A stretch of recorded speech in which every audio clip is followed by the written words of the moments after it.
more info as to the racist belief of one, well, Ben Shapiro. Look no further. He's calling for the pardon of Derek Chauvin, the man who murdered and was convicted by a jury of his peers of that murder against and fools, they're agitators and gaslighters. That's all this is. Is it just noise? Is it just noise? Is it just, I don't know, influencers trying to trick everybody into donating some money? Let's talk about the Derek Chauvin pardon and why it is that a Derek Chauvin pardon, while some may think it's properly timed, and some, of course, may not think it's properly timed. That what you saw earlier was Rashad Ritchie from TYT. He is the resident race hustler over there, and I honestly can't believe he's still there because he doesn't really get much viewership. Then again, though, at the same time, given the fact that certain members of TYT are certainly under fire from their own base of support, it doesn't surprise me that Rashad Ritchie is there because, of course, if he is to get fired, then they will suddenly accuse Cenk of being racist. But then again, at the same time, they've also accused Anna of being racist and all that type of stuff there, too. So, I mean, what the hell gives? Now, guys, before we fully dig into this right here, a few things. Make sure you guys, once again, make sure that you guys are got the notifications on for the channel so that way you guys know when the videos actually come out. YouTube has this tendency not to let subscribers know when content is out, or they let them know late. So make sure the notifications are on. Also, if you like this type of content, make sure you guys please consider subscribing. It's the best way to support this channel for free. Something else, too, to consider is that it's not only that, but it's also the fact that when you do subscribe, it helps the channel out algorithmically as well. Make sure you guys also please hit the like button too. That also helps the video reach a much, much larger audience. And you guys can also follow me on Facebook and Twitter. I'll leave links to both. And I'll probably leave a link to my second channel, Gear Issue 33, in the description box as well. Or one of the video essays. So make sure you guys check that channel out as well. And let us go ahead and dig into this. Now, the second thing I was wanting to say, which of course is pertinent to what you guys are about to see here in this video, is this little beef between Jason Whitlock and Jeremy Boering over at the Daily Wire.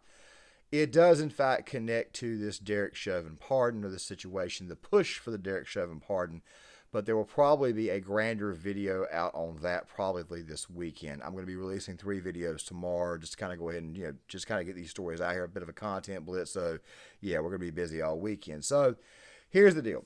You can watch the documentary, The Fall of Minneapolis, which I will probably link in the description box for you guys. It's about 1 hour and 40 minutes. It details the entire situation with George Floyd and Derek Chauvin. It details it all the way down to a T. I advise you guys check it out. It's probably the best documentary I've ever seen on said incident. And by the way, I want to go ahead and say something else too. Nobody agrees that George Floyd should have been on his stomach the way he was. Even though there are a lot of things out there and a lot of other factors that killed him besides Derek Chauvin having a knee on the back of his neck. High amounts of fentanyl, he had a pre-existing heart condition, lots of other stuff, and like I said before, I advise you guys, please check out that documentary, The Fall of Minneapolis. It is still on YouTube, and like I said before, I will link it in the description box. However, there is this push from certain people at the Daily Wire, Ben Shapiro, Matt Walsh in particular, with Jeremy Boering, who are pushing for the current president of the United States, Donald Trump, to go ahead and pardon him, which, of course, there's also this exchange from CNN that I'll be getting to a little bit later on this video. But I want to go ahead and tell you guys right now the reasons for and the reasons against very, very quickly, okay? The reasons why people would want him to get pardoned, 2 main reasons. Number one, the president, President Trump, just got in office literally 6 weeks ago. Probably wouldn't do much to him right now politically if he did that. Of course, it would cause the mainstream media to raise all kinds of hell. It would cause race hustlers to go absolutely crazy. But of course, at this point in time, I'm pretty sure the vast majority of the country is sick and tired of race. However, we're going to have that nonsense put back up in our face constantly 24/7 going into the 2026 election cycle. And I don't think Republicans are strong enough at this moment in time to stand on their own 2 feet. Trump's got to do all their fighting for them, which is one of the main reasons why it is you might would consider not pardoning him. But we'll get to that here in a second before we get to all the other nonsense. Other reasons why you might want to do it is because if you watch The Fall of Minneapolis, you will come away with this. You will come away with the notion that Derek Chauvin didn't really do anything that was outside of police practice. Now, that's probably going to get debated in the comment section should this video go viral. Once again, make sure you guys please hit the like button so that way the video will stand a better chance of going through the algorithm. Channel's a bit of doldrums, channel's kind of shadow banned, but of course, you guys can obviously help light it back up. And of course, some people think it's the right thing to do. However, there are some problems, which I will get to shortly on the other side. But getting back to the race hustler Rashad Ritchie, let me go ahead and play the rest of that segment. Yes. If we are issuing pardons, however, there is one person that President Trump should pardon from federal charges forthwith. It would be incredibly controversial, but I think that it's absolutely necessary. That person is Derek Chauvin. President Trump should, in fact, pardon Derek Chauvin. But when it came to BLM, the inciting event for the BLM riots that caused $2 billion in property damage in the United States and set America's race relations on their worst footing in my lifetime, was, in fact, the railroading of Derek Chauvin in the death of George Floyd. The evidence demonstrates that Derek Chauvin did not, in fact, commit murder of George Floyd. George Floyd was high on fentanyl. He had a significant pre-existing heart condition. Talk about delivering pardons. President Trump, I think, should really seriously consider pardoning on federal charges. He can't pardon on state charges Derek Chauvin, who was convicted of the murder of George Floyd. As I say, we will be covering this pretty extensively in the coming weeks. Right now, you should go to pardonderek.com and sign our petition asking President Trump to grant justice to Officer Derek. Real quick, the segment's a little bit longer, and I'll play the rest of it in a second. But of course, you know me, I got to come in here and I got to kind of like break into real quick and kind of give you guys my thoughts on something. I have never been and never will be a Daily Wire stand. I believe that Ben Shapiro is pretty good on about 95% of the issues. I also believe that Matt Walsh is good on about 95% of the issues. They have this tendency to get certain things wrong that make it feel like maybe they're just controlled opposition and they don't want to get canceled or banned or removed from YouTube. Also, to go on top of that, Shapiro and Matt Walsh, both of them, their political instincts as far as strategy is concerned, is absolutely horrible. But let's get back to the race hustler. Now, who is backing the play? Well, Elon Musk, who decided to repost this in solidarity with such an offensive thought. To pardon a man who murdered a black man while being recorded doing so. Sharon, just when you thought it could not go any lower, they figure out how to knock the bottom out of low and go even lower than that. So let's go ahead and point our guns at Elon Musk. Not literally YouTube, figuratively, okay? Just figure I'd go ahead and point that out before we go any further because the algorithm and the Google gods. Now, here's the thing. Elon Musk right now is running the Department of Government Efficiency, DOGE. He's around the president. He spends a lot of time around Donald Trump. And so therefore you might think to yourself, he might have some sway. However, the more and more you look into that situation, the more and more you find out that it's really Elon Musk more so working for Donald Trump rather than working with Donald Trump. And I don't think that Elon Musk has the sway that you might think that he does. I think of Elon Musk more as somebody who's just volunteering his services right now. Of course, Doge, what we find out, whatnot, some of that stuff coming out, more and more of it just remains to be seen. However, there is this interesting exchange that Jason Whitlock had with the situation because there was a back and forth Twitter war between him and Jeremy Boering that I thought was very interesting. Now, guys, like I said, we're going to talk more about that in video number 3, but I want to play this right here for you guys now because the thought process here is that there would be absolutely no benefit to, how do I say, pardoning Derek Chauvin at this moment in time. So let's play this first part and let me explain the rationale or what I mentioned earlier, the reasons why you might not would want to pardon Derek Chauvin. And the man has been convicted of second-degree murder by the state of Minnesota. And so this federal pardon would get him out from underneath the civil rights violations that he was convicted of in federal court, but it would do nothing for him as it relates to the state charges. Only the governor, Tim Walz, could do that. And so it just seemed like, wow, where's this coming from? And it's trending all over X/Twitter and other influencers. And I didn't realize it initially, but other influencers beyond Ben Shapiro were making this case. And it all just seemed baffling to me. It seemed like, okay, kind of pointless, but also like, man, 50 days in and Donald Trump. Guys, I do want to say this right here. I will give you guys my personal thoughts on whether he would get pardoned and when, but I will do that more towards the end of the video. But let me stay back on track before I go off in a million different directions. You guys know how I am. Okay, now real quick, guys. Derek Chauvin pled guilty to the civil rights violations. Okay, now pardoning him at this moment in time, and this is going to come back up a little bit later on in the video once we get towards the end. Pardoning Derek Chauvin of the federal crimes, which of course he pled guilty to, because they were going to get him on civil rights violations anyways, regardless of who was in office, whoever was running the DOJ, they were going to get him on that anyways, because obviously the minute George Floyd died, guess what happened? Everybody was coming down on Derek Chauvin. I mean, he was basically found guilty by the mob. Don't get me started.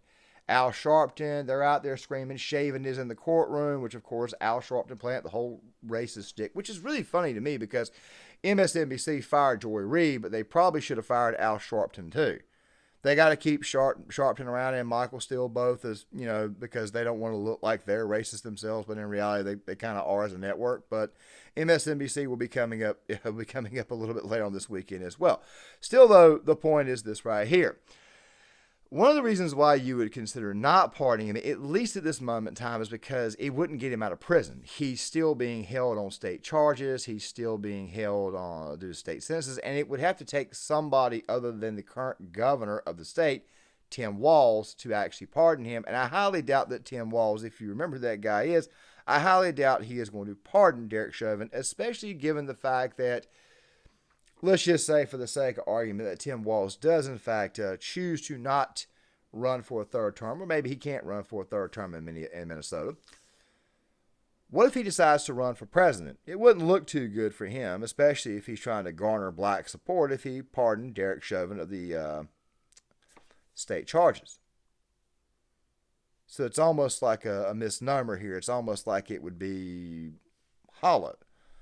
But this little back and forth between Jason and Jeremy Boering, very interesting. Let me play this for you. It's going to take on one of the most divisive issues and re-kick off all that division that George Floyd, in this case, has already brought forth. It just seemed odd, and I just wanted and understand, like, where is this coming from the Daily Wire and from Ben Shapiro? I asked that question, and then, of course, Jeremy Boering jumps in and starts attacking me. And, you know, Jason Whitlock just, if Ben Shapiro cured cancer, I would question it. That seemed crazy to me, the overreaction from Jeremy Boering, and we'll put on screen those tweets from Jeremy Boering. But Delano, what was your reaction to, and did this seem to come from out of nowhere? I cut that pretty quick. That's going to come back up again tomorrow, because tomorrow we're going to go through the actual Twitter thread and all that stuff there. Basically, what it resulted in was Jason pondering the question, something involving Candace Owens, saying it probably wasn't a good idea. The Trump administration wouldn't net anything out of it. The Twitter thread will be in the description box. I advise you guys check it out. Jeremy Boering decided to retweet it, decided to say what Jason showed you, and then, of course, it just led to a back and forth of Jason Whitlock just simply bringing something up and Jeremy Boering being a bit of a bitch about the whole thing. I also want to throw one more thing in there before we get to the CNN side of this video. Delano Squires, and I'll link the full video, it's about 27 minutes and 50 seconds long, in the description box as well. Delano Squires, about this whole Derek Chauvin situation, gave one of the worst takes I think I've ever heard as far as George Floyd and all that stuff. I just figured I would point that out, because there are some people who are bringing this issue back up, and of course they're giving some of the absolutely most dishonest takes and some of the worst takes out there. Also, like the Daily Wire, Delano Squires, also throughout all of 2024, 2023, a lot like Bryson Gray and a lot like a lot of the other personalities that are on the Blaze who go on the Whitlock show, got everything wrong. Track record does in fact matter when we're talking about this issue, because, like I said before, like with the Daily Wire, their political instincts are terrible. I'm more willing to agree. I'm more willing to forgive Delano and Jason and members of the Blaze because they haven't been in the game as long. Whereas someone like Ben Shapiro, Jeremy Boering, and Matt Walsh, they've been in the game for an extremely long time, and they've always found a way to be good on the issues but they've always found a way to be wrong when it comes to political strategy and when not to do something. But now to this interesting exchange from CNN where some of their personalities are going to tell us that violence is on its way if Derek Chauvin is pardoned. Let's roll this. Right, so this guy was convicted by a jury in a state court. So no matter what Donald Trump decides to do, if he issues this federal pardon, he's going to sit in jail. So what's the purpose of it? Why would you go down this line, reopen this wound when it's not going to have any impact whatsoever? You know, I don't think they know. I mean, you're 100%. What he says is absolutely correct. It's a silly conversation. So the trial we all watched on TV was the state court trial. Right. The way Donald Trump does not, or any president, doesn't have the power to pardon anyone in the state court. Like he can't pardon himself, and only the governor of the state can do that. It's the same thing here. So hypothetically, if Trump did pardon him, what happened was after he gets convicted, he then goes into federal court on civil rights violation and he pleads guilty to 20 years. So, but it runs concurrently at the same time. So if Trump pardons he's serving him, the same sentence. He's still standing in the And what state. he's doing is, so in the state court case, he was found guilty by a jury. Correct. In federal court, he pled guilty. So he acknowledged and accepted responsibility. So you're going to pardon him despite the fact that he accepted responsibility for something, obviously saying he did it because you have to tell a judge and confirm that you're accepting this plea for a reason, and there's not going to be any impact whatsoever. So other than to gaslight, other than to reopen these wounds, what's the purpose? Why are we having this conversation? Why is Elon Musk... The plea was accepted because Chauvin knew that he wasn't going to win the civil rights trial. He knew they were going to get him regardless. He already knew that was the case. Look, people take plea bargains so that way they don't get additional time added on or they don't have a massive sentence, because when you go to trial and you're actually convicted, the sentence tends to be a little bit harder. That right there is pretty much common sense. Once again, you got another dishonest person out there trying to push a certain narrative, but the real reason why Derek Chauvin chose to plead guilty to the civil rights violations is because, like I said before, he knew he didn't have a chance at trial. Now, instead of tearing down everything that was said, this is what I'm going to say. And I let that clip go a little bit longer than normally let clips go. But here's the thing. Pardoning Derek Chauvin at this moment in time, it's not going to do anything. Like I've said earlier, if you pardon him of the federal charges, of which, by the way, he pled guilty to, which they were probably going to get him anyways because there was a witch hunt in that courtroom, it's not going to change the current sentence that he has. You would need the governor of Minnesota to actually pardon Derek Chauvin. And Derek Chauvin, by the way, he was moved from the prison he was in Minnesota after he got attacked. He got moved to Texas. He would have to get pardoned by the governor of Minnesota to get him out of prison. Shouldn't be there, in my opinion, or shouldn't have been there as long as he is. But still, though, at the same time, you're going to need the governor to get him out of prison. Trump can't get him out of prison. Trump can pardon him of the federal charges, but it's not like it would actually do anything. But then we got to listen to the ladies. We got to listen to Julie Rajensky and Anna Navarro tell us that we're all a bunch of racists and that violence is coming and that people are going to hit the streets and that white people are bad. Let's roll it. Quite honestly, because we've gotten to a point where I think they want to incite violence. They want to incite protests so that they have an excuse to invoke what Donald Trump wanted to invoke last time, but was not allowed to do by some members of his cabinet, which is to invoke the Insurrection Act and take more power. And I'm sorry, I know that sounds cuckoo, for Cocoa Puffs, except that we know he tried to do that last time and was stopped by people in his own cabinet. And so this is to create dissension. This is to create animosity. This is to create protests in the streets so that he can go out there and put a stop to it and basically do what he was not allowed to do last time and take even more power. I think we can't avoid the racial message. Yep. Right. Absolutely. That is the being sent, the dog whistle, and I think it's a lot about dividing people, otherizing people, and just having this conversation is about that. The way that they're treating Latino immigrants. It's about that. It's about making certain white people feel better, more powerful than Black people, Latino people, immigrants you name it. But, It is find that. your I mean, other, the group that you can define as. Julie Rodzinski, I honestly don't believe that she believes anything that she's saying at this moment in time, even though she is a Democrat. Anna Navarro was a Republican at one time. She loves to brag and say, I'm a Republican. You're not a Republican. I mean, I will admit I'm glad that she's lost some weight. I'm glad to see that she looks a little bit healthier. Of course, that is probably Ozempic or a ban. It's still, I would suggest if you want to lose weight, you probably need to do it the right way with diet and exercise. Makes me think something is on its way. And by the way, there's even some reports about blindness, but I don't want to go too far off script with this right here. But still the point is this right here.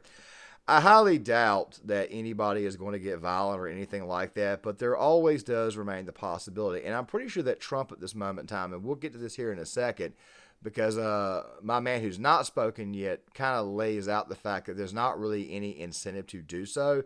I think that the way the Trump administration is looking at this and they're saying to themselves, do you guys remember 2020? Do you guys remember how bad 2020 was? Granted, Trump just got in office, and they're not going to be able to impeach him or anything like that right there. But then again, though, you never know. They may try something. I mean, it is the establishment.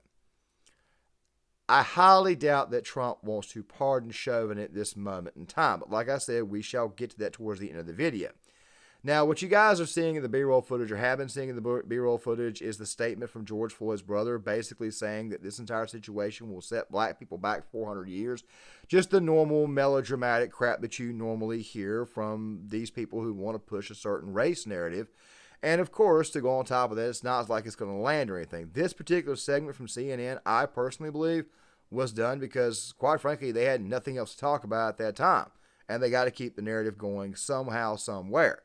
But I think my man who had not spoken yet, I think he hit the nail on the head here. House is entertaining this. There isn't any political advantages strategically for the president to even consider such a thing. Sometimes stuff on social media. Elon Musk is in the White House. Well, sometimes I think what we see on social media, Sarah, if I'm just being frank, probably should be ignored. I just got to be honest. I think this guy has had his attorneys attempt to appeal, from my understanding. Yes. And at every level, they have failed. The justice system appears to have worked the way it was intended to work. I think the White House is right to ignore this, to keep focusing on other things. If Musk wants to put this out here, he owns Twitter, he can do whatever the hell he wants. But from my perspective as a strategist, the White House needs to just ignore this. But what my man there said at the very end, there probably isn't any entertaining of giving Chauvin a pardon, at least at this point in time here. And I'll tell you when it'll happen or when it should happen if they do decide to do it. Here's the thing. This particular White House right now is trying to do multiple things, and I don't think that a Chauvin pardon is something that they want this moment in time because of the publicity in the press. And go back to what I said before, the Daily Wire, their political pundits really and truly don't have good instincts. Not politically anyways. They're great on the issues, but they are not good on the instincts. I recently got to an argument with a Daily Wire stand on Facebook here recently. I think I had 2-3 comments total, and yet I got about 7 or 8 comments on how it is that I'm actually an absolute total freaking dumbass for disagreeing with their Lord Ben Shapiro. The point is this right here. It's not smart to do so at this moment in time politically, but should Derek Chauvin get pardoned? Well, in my personal opinion, yeah, I think he should get pardoned of both the state and federal charges.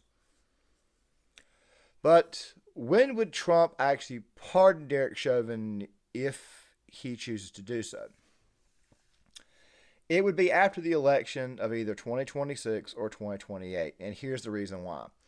Let's just say, for the sake of argument, more than likely 2028. And the reason why is because more than likely Trump would name his successor to run for president that year. Now, I think that whoever his successor is would win anyways, because the Democrats don't really have anybody. I mean, even if you put Nikki freaking Haley up there with conservatives and MAGA not voting for her, I think she would still eke out a win. However, you need to have an actual mandate to actually win, so this kind of thing could actually hurt you down ballot. And I said this earlier, Republicans really and truly don't have the strength to stand on their own 2 feet, especially when dealing with certain issues. It's almost like without Trump, they have no balls. It's pretty much the way they are. They're kind of like I said before, they don't really have the stones to stand up for themselves and be actually based. I personally think that Chauvin should get pardoned because if you watch the fall of Minneapolis, and I had automatically assumed this before, And also, just looking at it from my own experience, it didn't seem to me like he had done anything that was outside of police procedure, even though being on one person's neck for 8 minutes was obviously a bad thing to see. And obviously a bad thing to do. I know somebody's going to come in here and get triggered about what I just said, but the point is this right here. What happened that day should not have happened, but it wasn't the knee on the neck that killed George Floyd. What killed George Floyd was a factor of things, his fentanyl addiction. And by the way, to the people out there who are talking about bans on fentanyl, I need you guys to know something right now. The fentanyl crisis in this country is absolutely ridiculous. It is terrible. It's coming in from Canada. It's coming in from Mexico. It's also coming from China. But the thing is right here, fentanyl is also used in the medical setting too. Don't get hooked on fentanyl. It's in medical settings primarily. That's where it needs to be at, and it needs to be there for a reason. I have seen videos. I saw this when I went through basic law enforcement training. When I got to the drug portion of the class, they used to show us videos of guys just getting a whiff of fentanyl and hitting the damn deck and needing to be hospitalized for 2 or 3 days. Basically on death's door for just getting a hint, a smell of fentanyl. Still, though, it was other factors that killed George Floyd. Make sure you guys watch the fall of Minneapolis. Now, with that right there being said, if I was going to do the pardon, and I think that Trump knows this, what I would do is I would wait till the end of the results of the 2028 election, and I would probably do it as close to the end of my administration as possible. I would pardon him of those charges, and hopefully if there's a competent governor in the state of Minnesota at that time, hopefully said individual can also sign the pardon as well, starting out their brand new term. Typically, it gives people time to get over said incident going into the next election. But still, though, I think if Trump was to do it, he would more than likely do it at the very, very end, which is exactly what I would do. And I'm not saying that me and Trump are the same, but I think that the instincts are pretty daggone, or much, much better for him, seeing how it is he's the only Republican nominee to win a presidential election.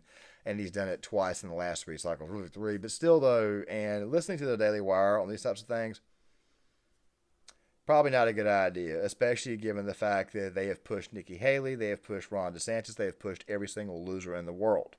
And let's also not forget Ben Shapiro still has his love for Mitt Romney.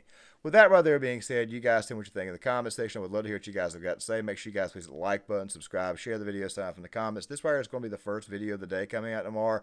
I'm going to make the other 2 videos tomorrow morning. One of them is going to be on Andrew Tate, and the other one may be the little beef between Jason Whitlock and Jeremy Boering. Or I might go ahead and do the one that I've been sort of working on for the past few days. I just haven't actually recorded it. And that right there is on the left in this country, or the Democrats at least reaping the whirlwind. Kind of a 2-part video series coming out over the weekend.